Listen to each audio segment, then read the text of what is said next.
Maria Aparecida Andrés Ribeiro, em solteira Maria Aparecida Santa Rosa, e fui professora do Departamento de Filosofia da Faculdade de Filosofia da UFMG de 1º de janeiro de 1975 a fevereiro de 1995. Então foram 20 anos de UFMG e um tantinho na Católica, que na época era a Universidade Católica de Minas Gerais, o que me fez completar o tempo para aposentar com tempo cheio em 95. Conta pra gente, Maria Aparecida, como que surgiu o seu interesse pela filosofia? Como que foi esse seu processo de formação acadêmica? O interesse pela filosofia, eu acho que é uma história interessante. Eu, a vida inteira, tive propensão para matemática. Eu era louca por matemática. Tinha certeza absoluta que eu ia estudar matemática e resolvi fazer o 3º ano clássico para me despedir da área de estudos clássicos, porque eu fiz científico o tempo todo. E fiz o 3º ano no colégio universitário de clássico. E lá eu fui aluna de professores extraordinários, inclusive a Sônia e a Ângela, que eram 2 professoras extraordinárias e que eu ficava simplesmente perplexa com o que elas ensinavam para a gente. Falei, mas que pessoas interessantes e que assunto mais maluco esse que elas estão ensinando. Eu nunca ouvi falar nisso, eu nunca tive o menor interesse por isso, eu não conheço essa coisa, não vou conhecer, mas vou ver que negócio é esse desse mundo da filosofia. E resolvi dar uma mergulhada para ver que coisa era aquilo. Mas eu estava simplesmente pasma de ver que tinha um mundo de conhecimento que eu desconhecia totalmente. E eu tinha uma grande amiga, que por sinal já morreu, que Deus a tenha, que teve a mesma perplexidade com geografia. Então eu me lembro de nós 2 conversando no intervalo de aula no colégio universitário, falando assim, se a gente passar nessas 2 matérias, ela geografia e eu filosofia, direto, eu acho que nós devemos fazer esses cursos por um tempo, que seja. Porque nós não temos pressa. Nós estamos conhecendo uma área assim que nós nunca vimos nada parecido com essa maneira de ensinar e esses conteúdos ensinados. Então, acho que vai valer a pena fazer vestibular dessas áreas e foi o que fizemos. Então, não tinha vocação, conhecimento prévio, nada, absolutamente nada. No meu caso, era mais curioso ainda. Eu tinha uma vocação para matemática, sempre tive, adorava matemática, ia estudar matemática, queria ser uma matemática, e me meti com filosofia para ver que coisa era isso. E fiz vestibular e passei em 1º lugar. Isso é que foi o mais engraçado, porque na época era um vestibular tranquilo, a gente fazia vestibular sem ter negócio de cursinho, não tinha essas coisas não. E aí eu fiz vestibular e fui estudar filosofia, achei aquilo um número, sabe? Mas evidentemente que eu fui para que área? Para lógica matemática. Foi para essa área que eu fui primeiro, que eu me dirigi primeiro. Então eu fui assim muito entusiasta da lógica matemática e por aí eu entrei na filosofia. Foi isso. Agora, você me perguntou pela formação, eu acho que vale a pena a gente desenvolver isso em umas outras questões, porque é uma coisa meio tortuosa a minha formação.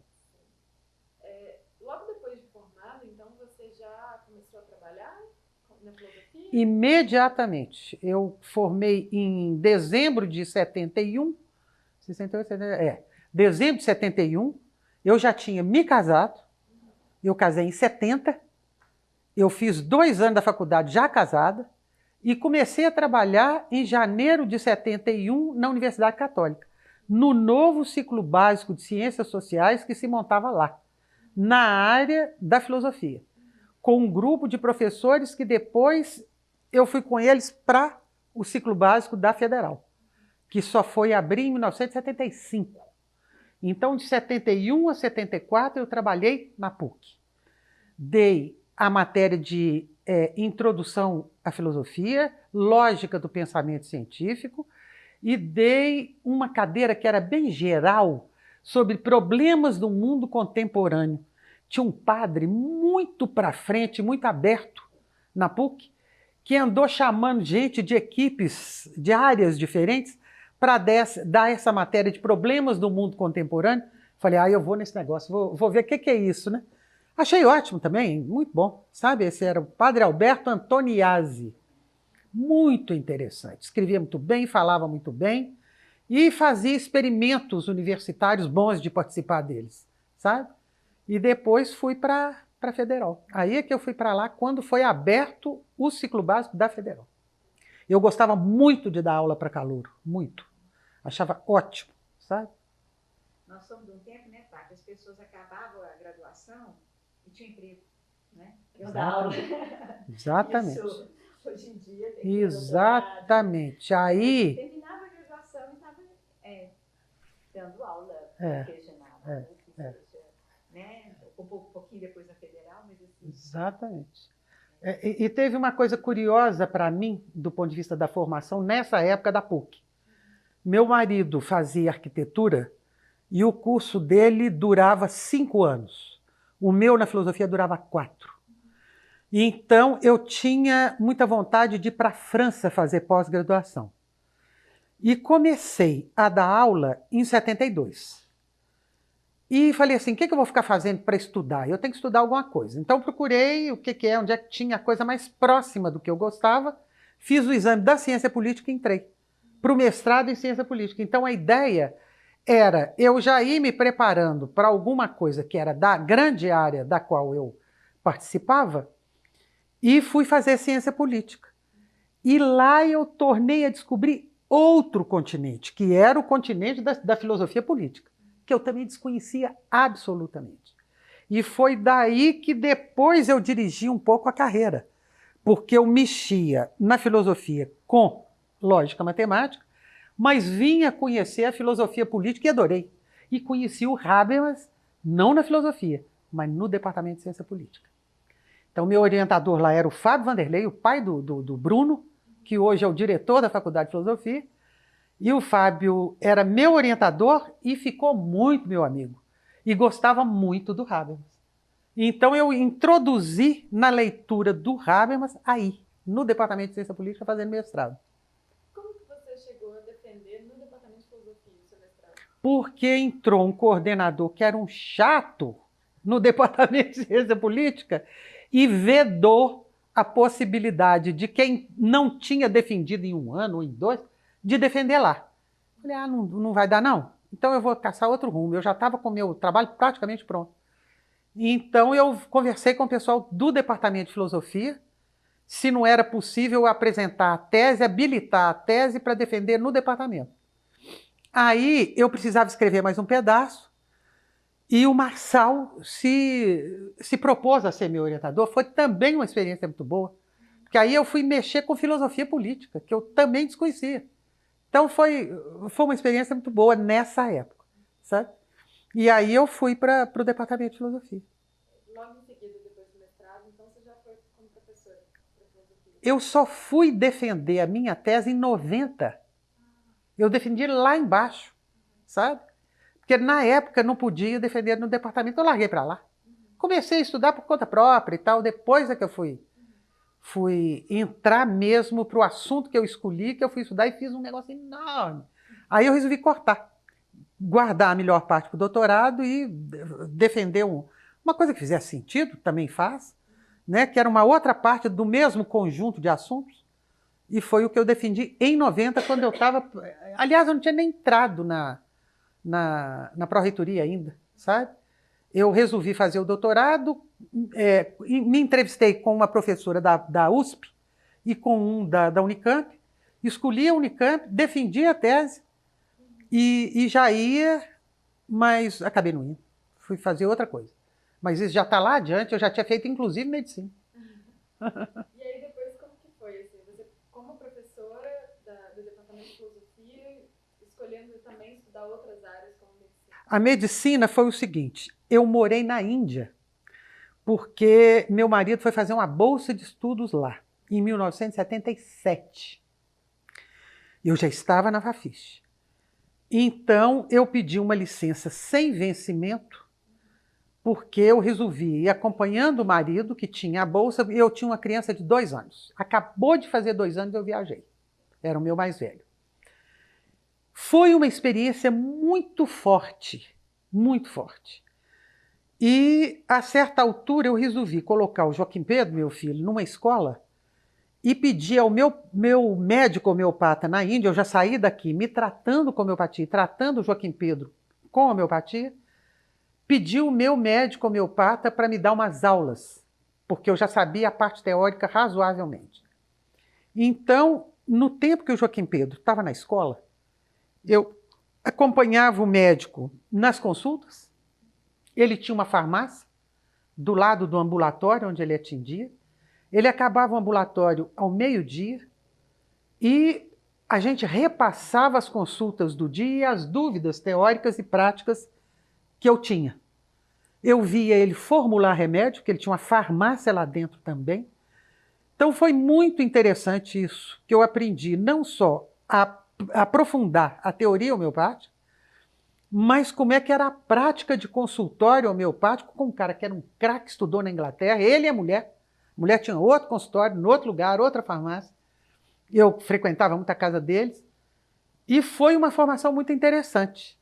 Ele já tinha uma certa prática com a administração de remédio homeopático, não mexia com mais de 15 e falava assim, 95% das coisas que você for tratar, você vai tratar com esses 15 remédios. E eu voltei com essa experiência de lá, voltei em 78, no final do ano de 78, e falei, mas esse negócio é muito interessante, eu vou começar a clinicar à noite. Para parentes, amigos, família. Comecei uma experiência de clínica homeopática.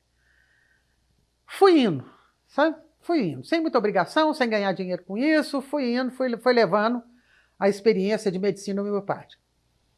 Bom, quando chegou em 79, eu resolvi fazer vestibular para ciências médicas. Passei, fui fazer o primeiro ano.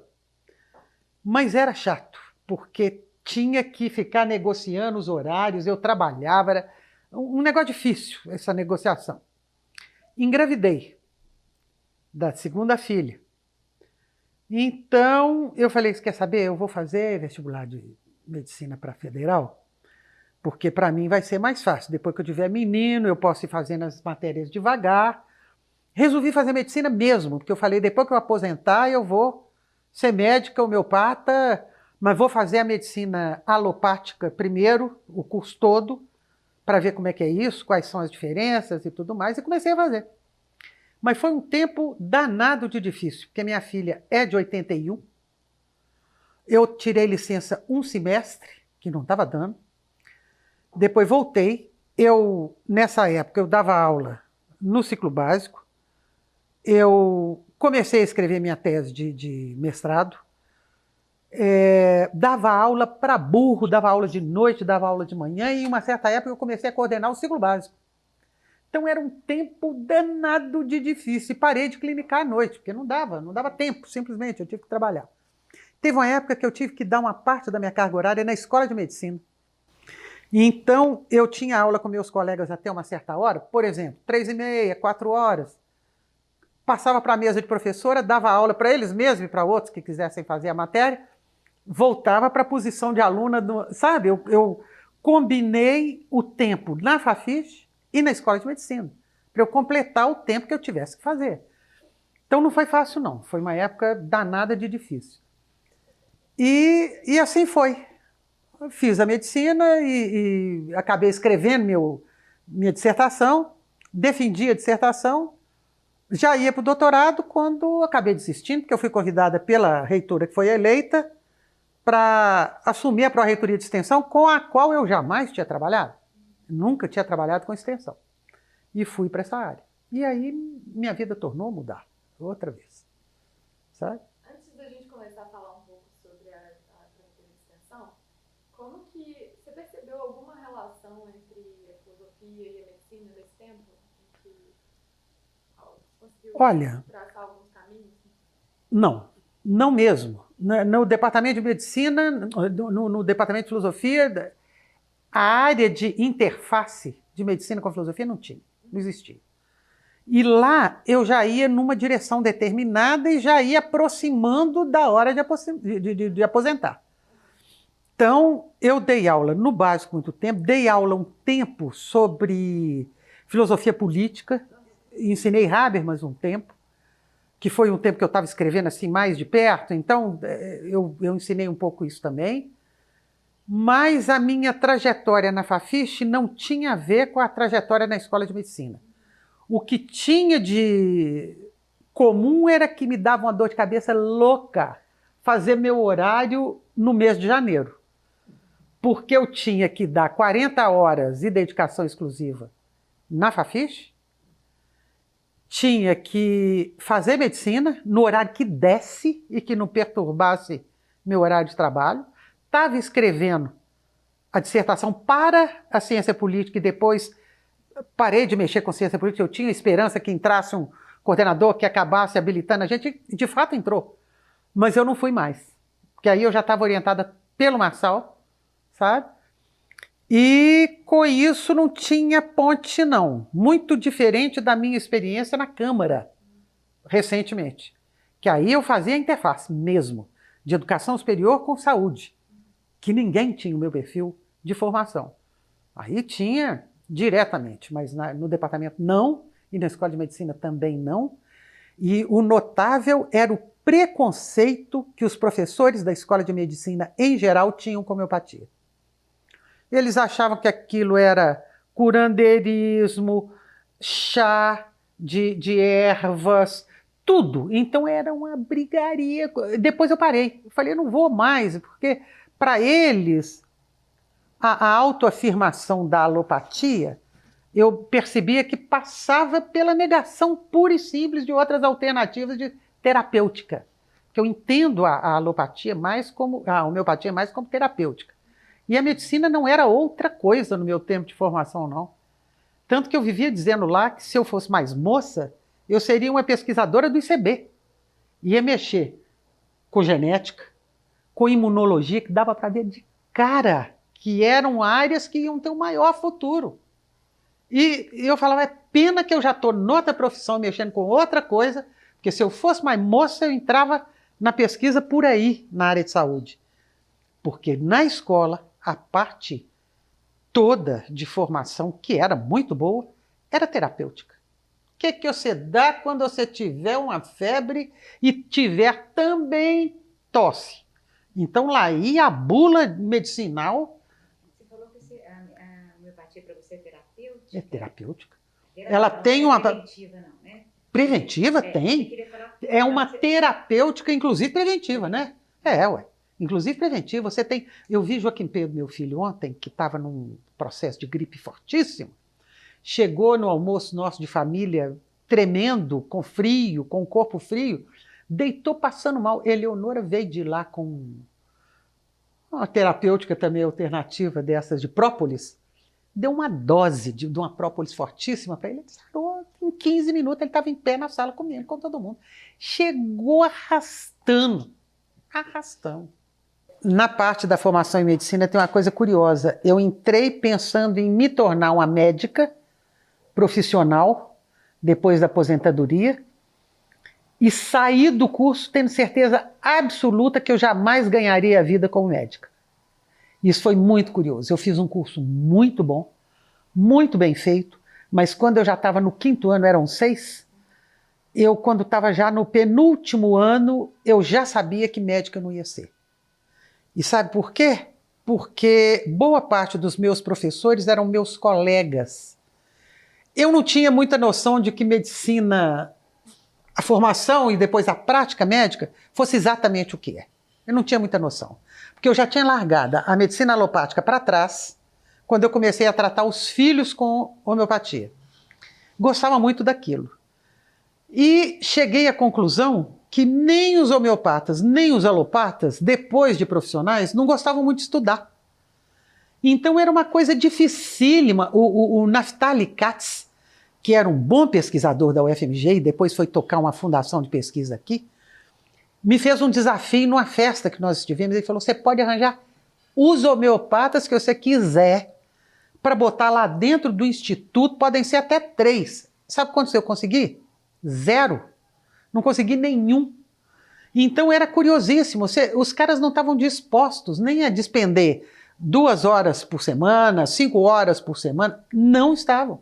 Então eu fiquei impressionada com aquilo, eu falei, mas que coisa curiosa, então vira uma prática de bula, né? De dar um determinado tipo de tratamento, um determinado tipo de remédio, bem sucedido ou mal sucedido, é isso?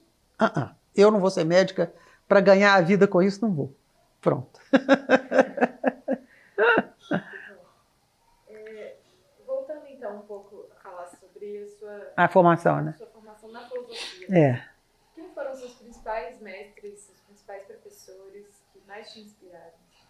Depende da época, sabe? Eu, quando penso no primeiro ano, eu penso no Arthur Veciani Veloso, que era a figura filosófica no meu tempo de entrada no departamento de filosofia.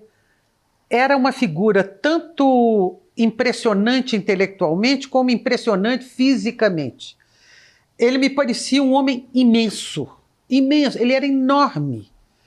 E tinha uns modos também impressionantes. Então ele dava, a primeira redação que ele dava para a gente no curso, que era de Introdução à Filosofia, era Por que Filosofia?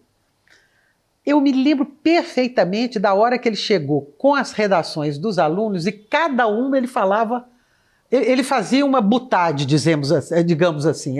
Era engraçado, ele fazia uma espécie de piada, mas não é bem piada, é um negócio com um certo peso, sabe? Eu me lembro de um colega muito engraçado que escreveu lá um negócio que tinha um nome pomposíssimo, mas pomposíssimo, e que o Veloso leu o nome e falou assim, fulano de tal, com um nome desse na sua redação, eu não li e te dou 6 para você ficar animado a escrever um tratado que mereça esse nome. Para mim, ele passou a me chamar de Dona Santa Rosa, que era meu sobrenome de solteira, eu já era casada. Ele falava, Dona Santa Rosa, sua redação é lá para aquele lado, ó. Apontava assim para o corredor, que era um corredor grande no 8º andar da Faculdade de Filosofia. Do lado de cá era a filosofia, do outro lado era jornalismo. Ele falava, ó seu lugar lá, ó. Lá no jornalismo, é engraçado demais. Ele fazia um negócio desse com cada uma das pessoas que estava dentro da sala de aula, sabe? E dava aulas muito interessantes, muito variadas, falava coisas muito, muito boas de se ouvir, de abrir a cabeça. Então o Veloso no primeiro ano, o Zé Henrique, eu acho que foi meu professor, a Ângela foi minha professora, a Sônia Viegas, que eram as duas. Era a Ângela, que vinha lá do colégio universitário, e a Sônia, que foram as duas que me impressionaram enormemente, né? Eram minhas professoras. O Moacir Laterza, com quem eu trabalhei no laboratório de estética um tempo. O Marçal, também no começo, desde o começo do curso. E depois umas pessoas tipo Cristovinho. Cristovinho era um professor encantador, que era velhinho, miudinho, chamava Cristóvão dos Santos. E era da área de matemática, né? E eu adorava as aulas dele, sabe? Então a gente ia por ali, ia catando os professores. Depois o Padre Vaz, né? O Padre Vaz teve uma importância extraordinária dentro do departamento, o tempo que ele teve lá, né? Ele ensinava muito bem, ensinava com muita propriedade o que ele falava e como é que ele entendia a filosofia. E as publicações dele eram excelentes. Então ele tinha um verdadeiro séquito atrás dele. O Padre Vaz era um formador de almas filosóficas, isso é que ele era, sabe? Muito bom de serviço e muito bom como pessoa. E, além do mais, ele gostava de ter os alunos prediletos que andavam atrás, copiavam as aulas, passavam a limpo, passavam uns para os outros. Então era uma pessoa muito importante dentro do departamento, sabe? Então, assim, que eu me lembre, são essas pessoas, sabe? E depois, outra experiência muito boa na minha formação e que depois se perdeu, foi o seguinte, nós tínhamos 3 gerações lá dentro. Isso, para mim, eu também aprendi que é absolutamente importante, tanto para a formação intelectual, quanto para a formação pessoal. Então, eu acho que eu passei a dar valor à experiência familiar, também tendo um pouco a ver com isso. Porque lá você tinha um Veloso, que era um fundador da escola, você tinha uma outra camada intermediária, que era a camada de Zé Henrique, Ângela e tal, Moacir, Leia, né? Leia entrou também depois. Era mais velha do que eu, mas ela entrou depois. E uma turma dos novatos, que a gente chamava dos novatos, né? O Ivan, se não me engano, é um dos da turma de novato. O Ricardo Fenati, né? Então tem uma turma que eram basicamente 3, eu chamo de gerações, não sei se é intelectuais, se é de idade, eu acho que as duas coisas misturadas. Era muito interessante o diálogo e as discussões entre os 3 patamares, que eram maneiras de entender diferentes, maneiras de estar na filosofia diferentes, maneiras de aderir a filósofos e a professores diferentes. Então eu achava aquilo fundamental para a formação teórica e acadêmica e tudo, sabe? Me lembrei do Bicalho, que também era um professor importante lá dentro. E uma outra experiência muito importante na época da minha formação era o seguinte: eu entrei em 68. Então eu me dividi entre 2 experiências importantes. Uma, a intelectual e de profissão e formação profissional e tudo mais, e na época da ditadura, que era 1968, e a convivência com a minha mãe, que fez vestibular junto comigo e entrou na escola. Mamãe não tinha curso superior e entrou comigo. Então, era uma coisa interessante, porque ela era da história e eu era da filosofia. E a mamãe estava numa outra faixa etária, ela tinha muitos filhos e tinha uma curiosidade intelectual extraordinária, mas tinha pavor da perseguição política de 68. E eu era uma militante de ir para o 8º andar e jogar caco de tijolo nos guardas cá embaixo que nos prendiam na escola. Então, não tinha conversa. Então, assim, essa experiência também modulou muito a minha formação, porque foi meu primeiro ano de escola. E a escola de filosofia bobeou, era cercada, você não saía, era perseguida. Eu tive aluno armado dentro de sala de aula, que quando eu vi que ele estava armado, eu parei a aula, falei com ele: você quer sair? Eu não vou sair, eu sou aluno. Ah, é? Então vocês esperem aí um minutinho. Fui lá no diretor da escola, falei: tem aluno armado dentro da escola, da aula, eu não dou aula. Já sou obrigada a dar aula para gente que não fez vestibular, que entrou de qualquer jeito, e ainda vai armado, porque ele acha que alguém lá vai falar qualquer coisa. Ele meteu a mão aqui, quando eu vi o cara estava com um revólver, falei: senhor, vai lá. Senão, não dou aula não vai não. Ele subiu comigo, tirou o cara da sala, o cara passou a ter um respeito comigo, uma coisa extraordinária. Nunca esperava, eu achava que podia ferrar, né, por alguma razão, ele estava lá para isso, né?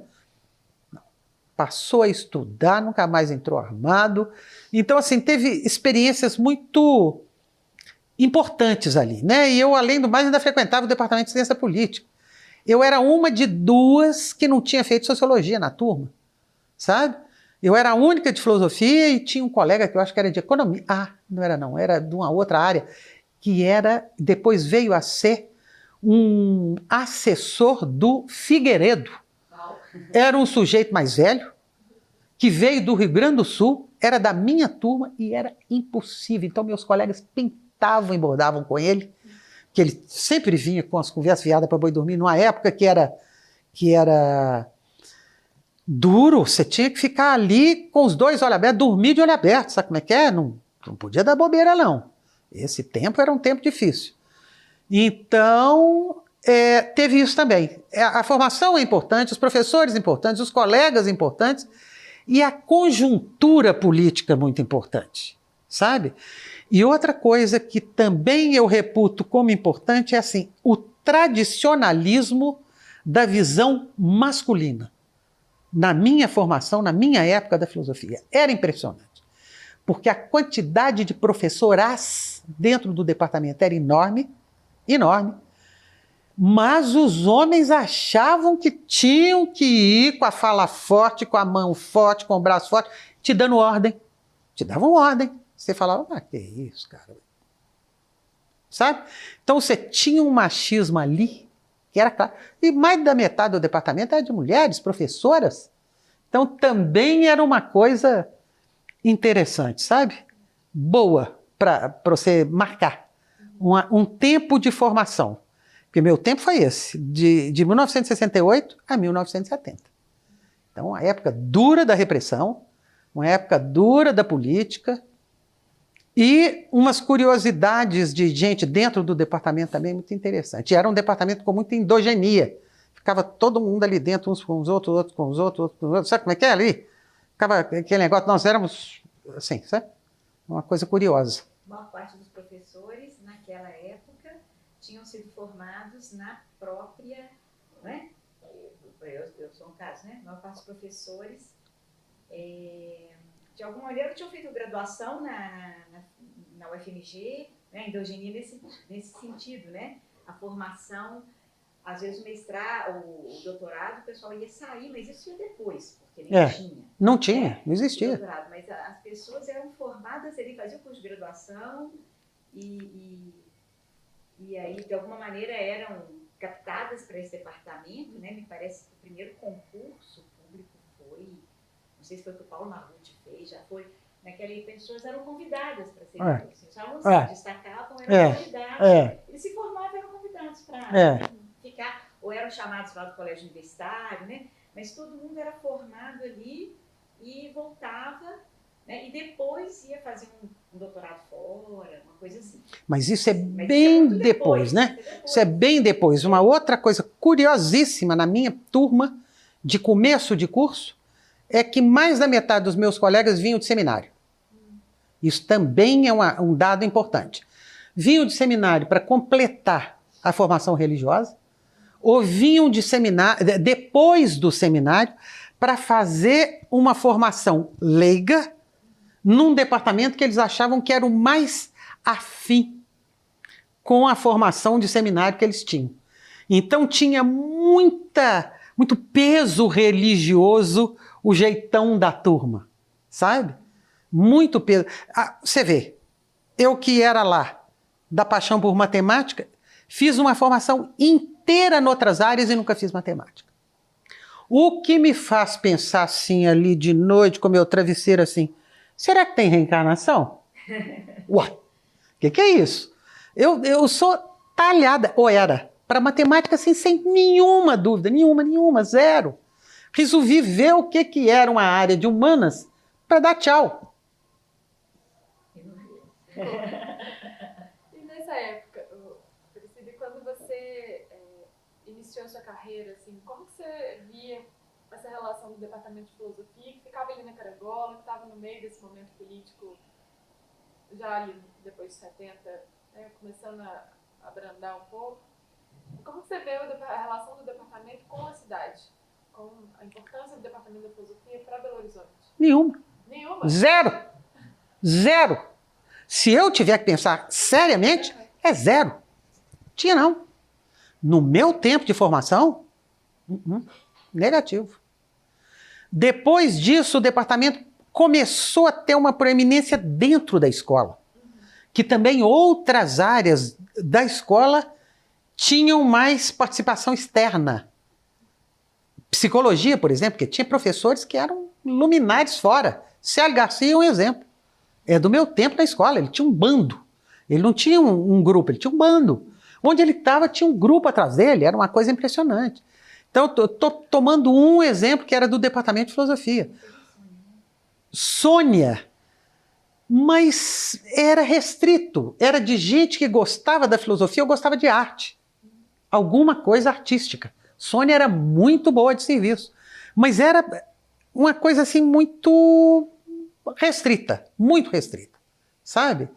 E, inclusive, assim, não era uma área conhecida pela militância política na época da ditadura. Não era. Ainda que tivéssemos comunistas, gente que fugia da polícia, gente que já tinha sido preso, gente que foi preso. O departamento não era, na minha opinião, não era não. Não era não. Era uma coisa ali para... Tinha outros departamentos ou outras pessoas que chamavam atenção, sabe? Agora, era evidentemente uma área vigiada. Era mesmo. Isso era. Como que foi o processo para você dessa essa migração da Fafiche antiga na Carangola para o campus da Pampulha? Nenhuma, porque quando a Fafiche mudou, eu já estava na Pampulha, que eu estava na Pró-Reitoria. Mudou para lá em 90, né? Eu fui em 90 para a Pró-Reitoria. Fiquei 4 anos. O que eu estranhei demais foi quando eu saí da Pró-Reitoria e passei para a escola de novo. Achei aquilo uma coisa das Arábias. Para você ter ideia do que eu achei, eu aposentei em 95. Realmente achei. Sabe? Dei aula lá, acho que um ano e pouco, e achei muito estranho. Muito estranho. Mas não por um problema da escola. Meu. Porque eu saí da faculdade de filosofia, que era outra transação, outra maneira de entender a academia, outra maneira de entender a formação, as amizades, as convivências, tudo. E passei para lá e achei aquilo tudo muito esquisito, sabe? Não deu nem muito tempo de eu acostumar, não. Porque fiquei lá um ano, ajudei no que precisou, dei aula no que precisou, ainda trabalhei um pouquinho num projeto de pós-graduação que estava sendo feito, porque eu tinha uma experiência que já trazia lá de uma outra coisa que eu tinha feito na Pró-Reitoria, sabe?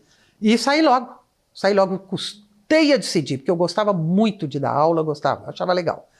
Mas eu já tinha conhecido o mundo de fora, a extensão é a janela para fora, uma porta para fora. Não tem muito jeito não, você trabalhar com extensão... Como é que foi a experiência? Muito boa, muito boa. E muito pedregosa, digamos assim. Não foi fácil, não. Não foi não porque o grupo da Vanessa, que era a reitora, Vanessa Guimarães Pinto, ela era muito boa reitora, na minha opinião, mexia com a universidade como um todo, sim, mas desgostava muito quem era politicamente engajado. Sabe? Desgostava, porque ela era muito acadêmica, ela gostava de alfabetização, ela era da área de educação, então ela tinha oposição e tinha um grupo que quando entrou era um grupo forte. Dos 6 pró-reitores que entraram com ela, ficamos 2 só. O tempo todo, o Jacques Schwartzman, que era da área de planejamento, e eu, que era da área de extensão. Todos os outros saíram e foram substituídos 1 vez, 2, 3. Foi uma época difícil. Mas, para mim, foi uma experiência muito interessante, sabe? A primeira coisa que me deu vontade de fazer, e que acabou que eu fiz, bem ou mal eu fiz, foi organizar a área de extensão da universidade.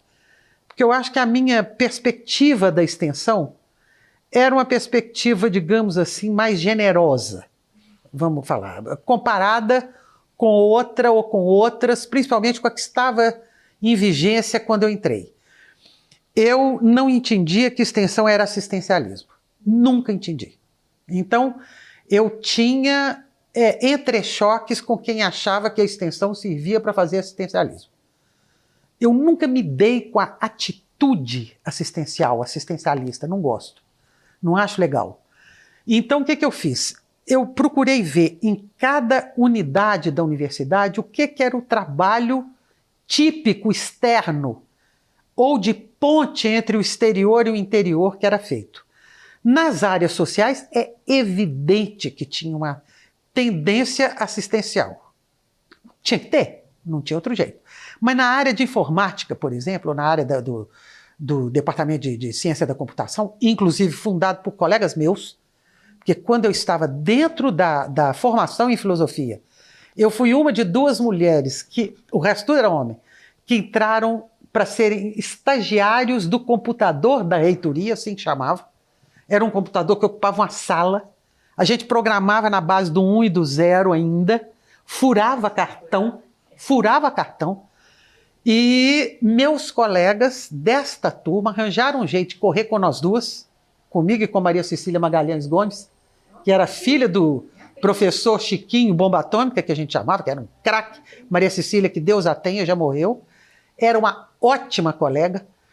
Eles correram conosco nos dando de prova de final de ano para fazer diploma todo bordado no computador com o nome de cada um. Nós tomamos horror daquele negócio, que tinha que ficar horas, cada uma fazendo o que lhe devia, o que era devido, porque era mulher, evidentemente. E acabou aquilo ali, aquela experiência, eles fundaram o Departamento de Ciência da Computação, Então foi um negócio muito interessante. Bom, voltando ao ponto que fez a ligação aí. O pessoal da ciência da computação tinha um trabalho de extensão fabuloso, a ponto de daí a pouco o Nível Ziviani, que era um senhor professor do departamento, botar o Google dentro da universidade, que ele trabalhou em contato internacional do departamento e inventou um dispositivo que hoje é o Google. Então a parte da invenção do Google passa pelo Nível Ziviani. E ele falou, eu não quero ficar rico, eu quero é botar uma ponta do Google aqui dentro da escola. E pôs, sabe? Então você tinha, assim, facetas da extensão que eram extraordinárias, de todas as áreas, da área social, que você tinha vários trabalhos sociais sendo feitos, as áreas das exatas, das biológicas, a escola de medicina, ué. A escola de medicina, a formação em medicina depende de 2 anos no Hospital das Clínicas atendendo no SUS. Eu falava, isso chama trabalho de extensão, moçada, sabe? E era uma briga feia, mas tinha muitos adeptos também. Então eu mexi com muita publicação, voltei a publicar a revista da extensão, um jornalzinho que, quanto mais publicava, mais saía coisa nele. Então foi um trabalho muito legal de fazer, sabe? E principalmente uma coisa que eu não sei se as pessoas dão importância, eu dou muita, que era uma área que fazia uma espécie de fusível.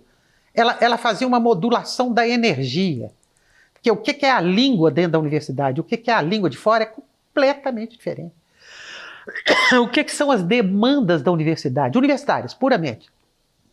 E as de fora, mas é outro mundo. Então você tinha que ter um grupo de pessoas em cada área ou sub-área que topasse fazer a conversação, que traduzisse de fora para dentro e de dentro para fora. Era um negócio muito bom de fazer, sabe? Tanto que quando eu voltei para a vida tradicional de professora, eu achei que estava pouco. E fora isso, estava fora do lugar. Porque eu não tinha a convivência que meus colegas já tinham, o costume que eles já tinham, eu não tinha nenhum. E fora isso, eu achei que ficar mexendo só com a aula estava pouco demais. Aí eu resolvi sair, sabe? E aposentei e custei a tomar essa decisão. Custei, mas foi. 95, né? 95, provavelmente fevereiro, eu não lembro exatamente a data. Então, quais são, já estamos gravando de novo, quais são as possibilidades assim, que você pode vislumbrar de projetos de extensão na filosofia na universidade? Não sei porque eu não acompanho mais, né? Eu saí completamente dessa área, né? Em 95, você vê, nós estamos em 2019, então eu não sei te dizer o que é o quente no departamento hoje, não faço ideia, sabe? Mas eu imagino que tenha, porque todo professor ou toda pessoa formada em filosofia que queira juntar um grupo, oferecer alguma coisa que tenha a ver com temática filosófica ou com reflexão filosófica, arranja um grupo.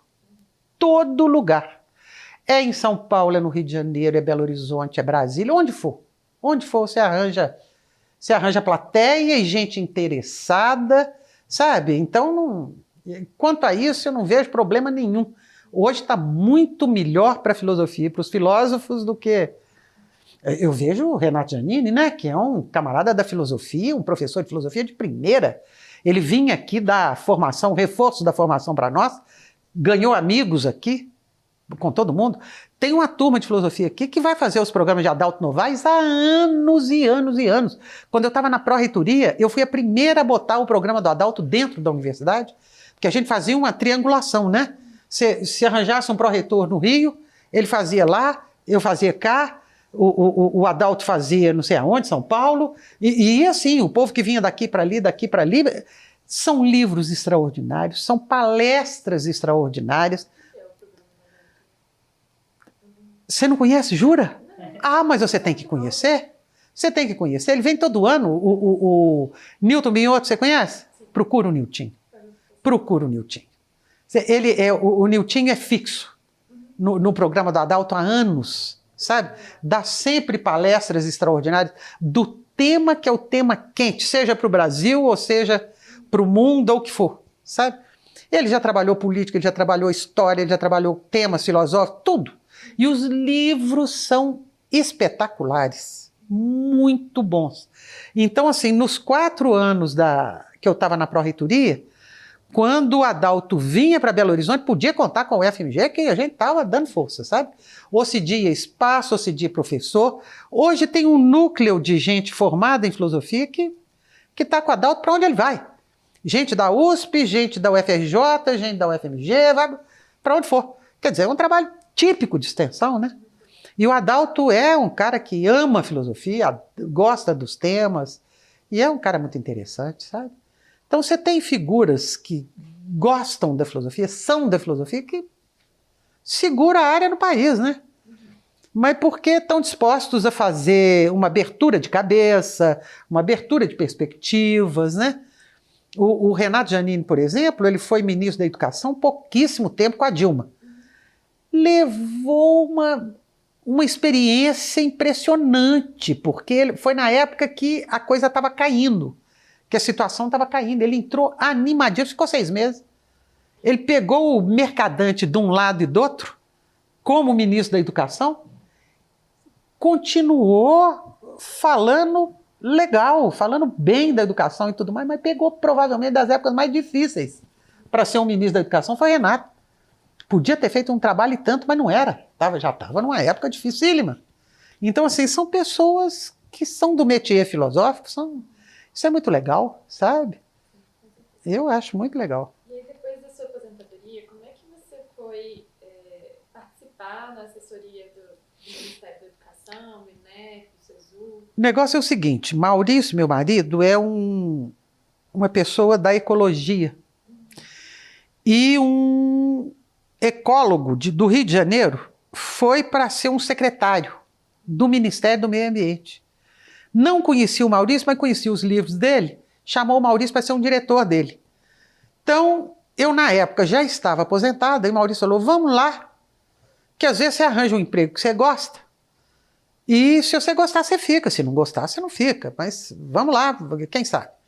E eu andei espalhando uns currículos, sabe? Um deles caiu na mão da Maria Helena Guimarães, que era a presidente do INEP. E ela entrevistou umas pessoas e me convidou para ser a chefe de gabinete dela, no INEP. E eu topei. Só que aconteceu o seguinte, eu vim para Belo Horizonte para arrumar a mudança, voltei para Brasília e não fiquei 24 horas porque meu pai morreu. Eu tive que voltar para cá, porque minha mãe estava na Inglaterra com a minha irmã mais nova, ainda tive que esperar a Júnia voltar, minha irmã, mamãe, para arrumarmos tudo que tinha que arrumar, e quando eu voltei, já voltei uns 2 meses depois, a Maria Helena não esperou para eu ser chefe de gabinete, mas me botou como assessora de gabinete dela. E nós nos demos muito bem. Quando ela foi aí precisou de alguém que assumisse a coordenação geral das estatísticas da educação superior, no INEP. E eu fui mexer com o censo de educação superior, que a Maria Helena me pediu, falou, olha, você olha isso, porque tem fechado os censos de um jeito meio rápido, está precisando de melhorar, de aperfeiçoar. E eu fui trabalhar com esse negócio, com essa área. E gostei demais de mexer com a parte de coleta de dados, de feitura dos relatórios nacionais, dos dados da educação superior. Depois, Maria Helena, ela era muito chegada ao ministro, muito amiga, ele confiava muito nela, e ela foi para o ministério. Do INEP, ela foi para o ministério. E eu fui com ela, fui para o gabinete dela lá. Quando eu fui para lá, em 2001, teve um concurso. Era o Aécio Neves, que era o presidente da Câmara. Eles aprovaram um concurso. Eu fiz o concurso, passei e fui esperar para ser chamada. Fiquei no INEP um tempo, aí mudou tudo. O Paulo Renato acabou a gestão, o Lula entrou. E entrou o Cristóvão, quem era o ministro? O Cristóvão Buarque, que era da UNB, né? Ele entrou, eu ainda fiquei uns 3 meses. E aí eu saí, fui para o Ministério do Turismo. O Valfrido dos Mares Gui era o ministro, e falou comigo, vem para cá que você vai montar a área de educação para o turismo que nós não temos. Aí eu fui para montar enquanto eu esperava. Ainda fui uns meses para ajudar o Leonardo Matos, que era um deputado daqui, ganhou para deputado federal, queria montar um gabinete, eu fui montar o gabinete com ele, voltei para o turismo, aí a Câmara chamou e eu fui para a Câmara, fiquei 12 anos lá. Então essa minha segunda aposentadoria soma tempo, ainda de Belo Horizonte, que eu fui no fim, quando eu aposentei, eu fui coordenadora geral de cultura da prefeitura, do estado, o secretário era o Amilcar Martins. Depois entrou um outro secretário, eu fui para a Ciência e Tecnologia, era o Ivan Campos, né, que ele chama, irmão do Maurinho. Ivan, muito bom da área de computação, eu fui assessora dele de gabinete. Aí o governo do PSDB, como é que foi a história? Não, aí o Maurício foi para Brasília. Eu fui, então eu somei tempo para a minha segunda aposentadoria, assim, tinha um tempo na Secretaria de Cultura do Estado, tinha um tempo na Secretaria de Ciência e Tecnologia do Estado, tinha um tempo que eu fui assessora do presidente da Fundação Roquete Pinto no Rio de Janeiro, era para educação, um projeto para educação à distância, para formação para o trabalho, eu ainda cheguei a fazer esse projeto. Aí o Maurício foi para Brasília, eu fui junto, então eu tive essa história lá, no INEP, no MEC, no Ministério do Turismo, com o Leo Matos na Câmara, e depois eu fui para a Câmara para ser consultora. Na época nós éramos 140, e eles foram fazendo concurso. Hoje lá tem um cast de uns 200, mas já está perdendo gente demais, porque todo mundo que pode aposentar está aposentando. O pessoal não se interessava em aposentar, e começou todo mundo a aposentar rapidamente, porque pelo modelo agora, parece que está sendo interessante enxugar cada vez mais os quadros de funcionalismo, perder direitos adquiridos. Então o pessoal está com medo de ter perdas grandes. Tá um monte de gente que já podia aposentar, está aposentando, ou gente feito eu que ainda não podia, mas eu também não teria como juntar mais 25 anos.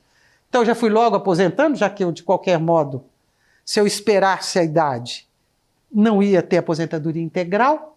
Cheguei à conclusão que a diferença era muito pequena para o que eu teria se esperasse mais. E foi uma experiência extraordinária na Câmara também, sabe? Porque a minha área era educação, cultura e desporto. E pela experiência que eu trazia, eu fui para a educação superior e foi aí que eu fiquei. Ou eu era regra 3 na cultura, que era outra área que eu tinha trabalhado tanto na pró-reitoria quanto na secretaria. Então eu trabalhava com educação superior, fazia a transição, a interface de educação com cultura, com saúde, e trabalhava na regra 3 da cultura, quando meus colegas que eram da área de cultura não estavam ali.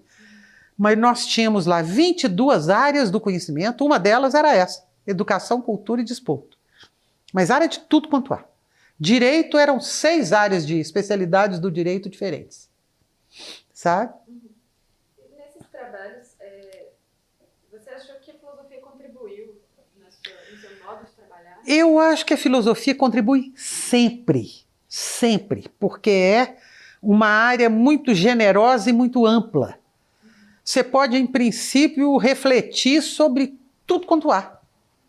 Então é uma área que abre mais do que fecha. Colabora para tudo, sabe? E facilita muito sua vida. E o fato de eu ter dado aula muitos anos e ser aposentada lá, na Faculdade de Filosofia, me facilita muito também trabalhar para outras áreas. Eu vejo meus colegas que não têm essa experiência, a dificuldade que eles tinham.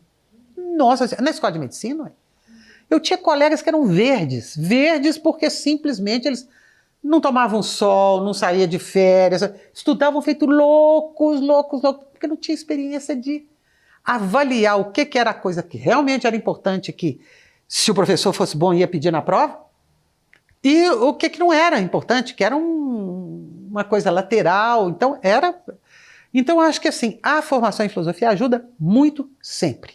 Seja lá para fazer o que você for fazer, sabe? Acho que ajuda muito. É muito bom.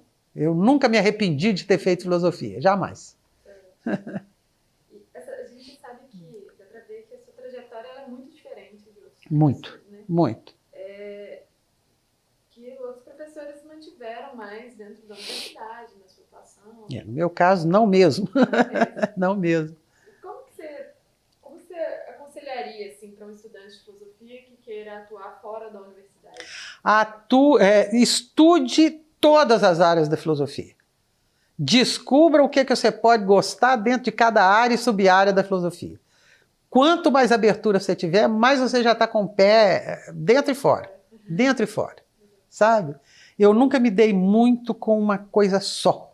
Sabe? Eu gostava, por exemplo, de ter amizades em outros departamentos da escola, pelo fato de ter feito formação num deles com gente que também era de outras áreas. Isso eu carrego comigo pro resto da vida, sabe? Eu estava contando para o Ivan, eu sou amiga ainda daquele tempo de algumas pessoas que, assim, todo Natal, quando eu venho, se eu venho, eu visito, nós saímos, conversamos, botamos a conversa em dia, encontramos fora daqui, sabe? É muito legal, eu gosto muito. E como é que você está vendo o papel da filosofia hoje, nesses tempos, na atualidade? Eu acho que tem sempre. Tem sempre. Seja lá a conjuntura que for. Seja a conjuntura que for. Sabe? Se você for ver seus professores de filosofia hoje, por onde que eles já passaram e de onde que eles vieram, você nota isso. É uma formação que é muito, muito aberta. Sabe? Eu acho que é muito aberta. Agora, claro que isso depende do cast de professores que você tem lá. Se você tiver só gente que está virada para um lado só, aí empobrece muito. Mas nunca foi. Nunca foi. Sabe? Nunca foi, não. Que eu saiba. Agora, eu estou um pouco desatualizada, eu não saberia dizer quem é que está dando... Eu não sabia que o seu Ivan estava dando aula ainda. Pois é. Não sabia. Dravin está lá também? Eu sou a decana, não. Dravin se aposentou. Já? É? Você fez entrevista dele? Ricardo aposentou? É mesmo? Olha, veja você. Quem? Nilton, eu sei, ele é vizinho da Júnia, minha irmã. Né? Onde eu fico, sabe, hospedado. Eu encontro com o Nilton no elevador. Nilton, eu participei da banca de concurso dele. Ele passou com 10 em tudo. Tudo. Foi um candidato assim, absolutamente brilhante. E como professor, brilhante. E como intelectual, brilhante. Ele honrou o lugar.